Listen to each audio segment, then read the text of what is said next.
మెదక్ జిల్లా రాయచోటి నియోజకవర్గం TDP MLA అభ్యర్థిగా మండిపల్లి రాంప్రసాద్ రెడ్డి ముందుగా టీడీపీ కార్యాలయంలో ప్రత్యేక పూజలు చేసి అక్కడ వేద పండితుల నుండి ఆశీర్వాదాలు తీసుకుని అక్కడి నుండి తన సతీమణి హరితారెడ్డితో కలిసి ఆర్డీఓ కార్యాలయంకు చేరుకుని నామినేషన్ పత్రాలను రాయచోటి రిటర్నింగ్ అధికారి రంగస్వామికి సమర్పించారు.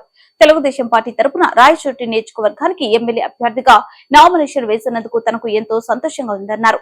రాష్ట్రానికి తెలుగుదేశం ప్రభుత్వం రావడం ఎంత ఆవశ్యకత గురించి ప్రజల్లోకి తీసుకెళ్తామన్నారు. గత 50 రోజులుగా ఎన్నికల ప్రచారంలో ఉన్నామన్నారు. రాబోయే కాలంలో రాయచోటి ప్రాంతాన్ని అభివృద్ధి చేస్తామన్నారు.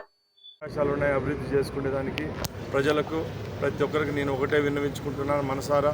తప్పకుండా తెలుగుదేశం పార్టీ అభ్యర్థిని నన్ను మీరందరూ ఆశీర్వదించండి. తప్పకుండా రాబోయే కాలంలో మన ప్రాంతాన్ని అయితేనే మన రాయచోటిని అయితేనే అభివృద్ధి చేసుకునేదానికి నేను మీ వెంట నడుస్తానని తెలియజేసుకుంటూ సెలవు తీసుకుంటున్నాను. జై హింద్, జై తెలుగుదేశం.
ఎంపీ గారు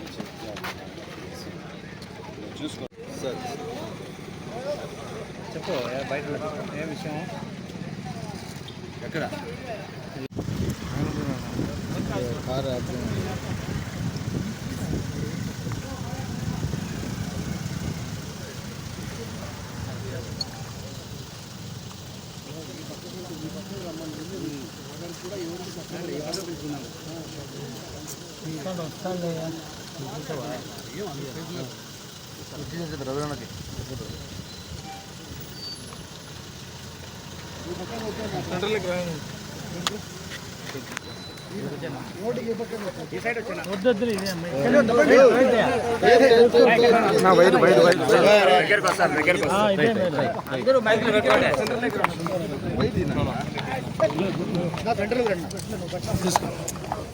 అవకాశాలున్నాయి అభివృద్ధి చేసుకునేదానికి ప్రజలకు ప్రతి ఒక్కరికి నేను ఒకటే విన్నవించుకుంటున్నాను మనసారా.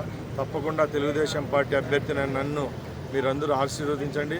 తప్పకుండా రాబోయే కాలంలో మన ప్రాంతాన్ని అయితేనే మన రాయచోటిని అయితేనే అభివృద్ధి చేసుకునేదానికి నేను మీ వెంట నడుస్తానని తెలియజేసుకుంటూ సెలవు తీసుకుంటున్నాను. జై హింద్, జై తెలుగుదేశం.